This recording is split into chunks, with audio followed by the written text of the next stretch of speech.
Hello there, my name is Retro. The first time you see my channel, I sort of review cartoon series, anime series, or something completely random. Today we're going to do especially a Halloween special from We Baby Bears, the spin-off of We Baby Bears. Sorry, I'm stuttering here, but anyway, this special Halloween is a crossover with Camp Summer Island. It's sort of surprising how both shows complement each other. It's something you think it wouldn't work because one is sort of kind of wholesome with magic and that sort of creativity to We Baby Bears doing the same thing but a little different. It's sort of trying to find their own home where they belong. So it's sort of interesting how both of them kind of mix. Surprisingly, Cartoon Network also have this sort of winning streak. Every time they do a special or a crossover specifically, it's good. It's almost like you expect it to be good because Cartoon Network make a standard of being crossover being amazing. Yeah, it's kind of true because for a long while they just not missing every time they do a crossover. They just landed. Especially this episode is just 10 minutes long, but they make it work. Like the whole episode, you basically follow the three bears, each different universe, because that's the gimmick of this spin-off.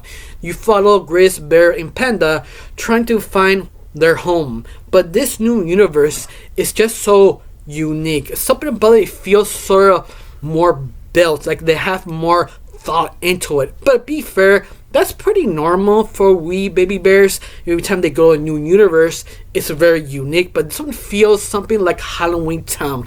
In fact, it feels something like Halloween Town because everything here is Halloween themed, but it's sort of alive. But the We Baby Bears don't actually realize. They thought it's sort of a Halloween sort of gimmick. They thought, oh, we landed a Halloween day. Let's explore. Let's have fun. But no, someone's there watching them. But a little bit more, they went to the castle and they find this sort of magic book. This magic book sort of accidentally summoned all the other characters from Camp Summer Island, especially the three council ladies of that universe, specifically Susie. If you don't know Susie, Susie is a queen. She's the bee. She is the one who says what is the law of this Magic Island. But I love it how she kind of hates Grizz because Grizz has this sort of Chad energy because he's the big brother. He has to protect the family. He takes lead.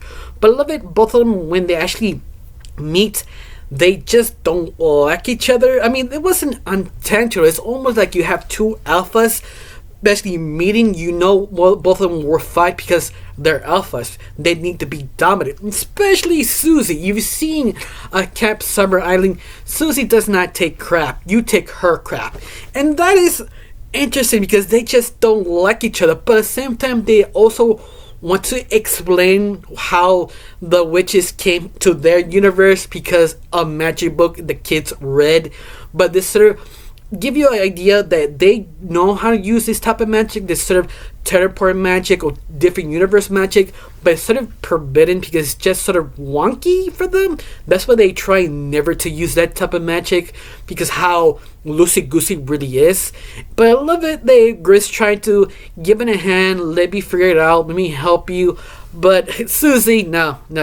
Susie says, no, I'm the oldest, I'm the leader. And I love that that's sort of kind of hitting butts, but how they try to use magic to sort of self-control themselves in this sort of argument, because when trying to use spells, everything went wrong. They're trying to fuse people together, use like tentacle people or a bird versus a person, or just switch bodies.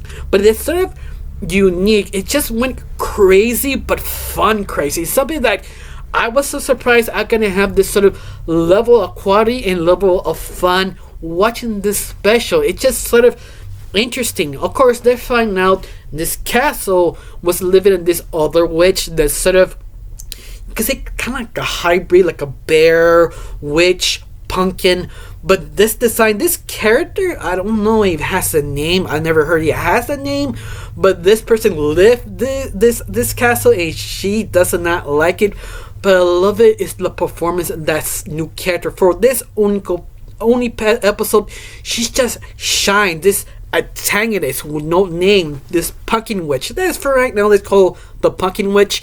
She's just Very good, very interesting. I kind of wanted to know more about her backstory, why she has this castle, or why this universe exists, because it's just so in depth.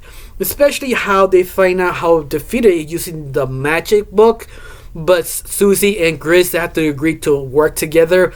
But because the book doesn't really help, because it's sort of wonky, they realize, oh no, this book, it had to be unite you to make the spell actually work. This way is so wonky. This is the reason why they cannot teleport them back to their own universe. But once again, it's just sort of interesting and fun. This sort of creativity just sort of blows your mind. I mean, it's short, but done so well. You're just like, wow.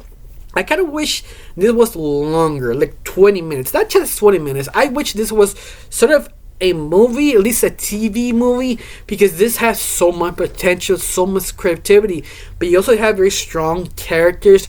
You just wanted more of it. It's something I'm just sort of surprised how creative, especially the transformations or the fusions of so many different characters, because both main leads are trying to be dominant and trying to use spells, but everything just falls apart.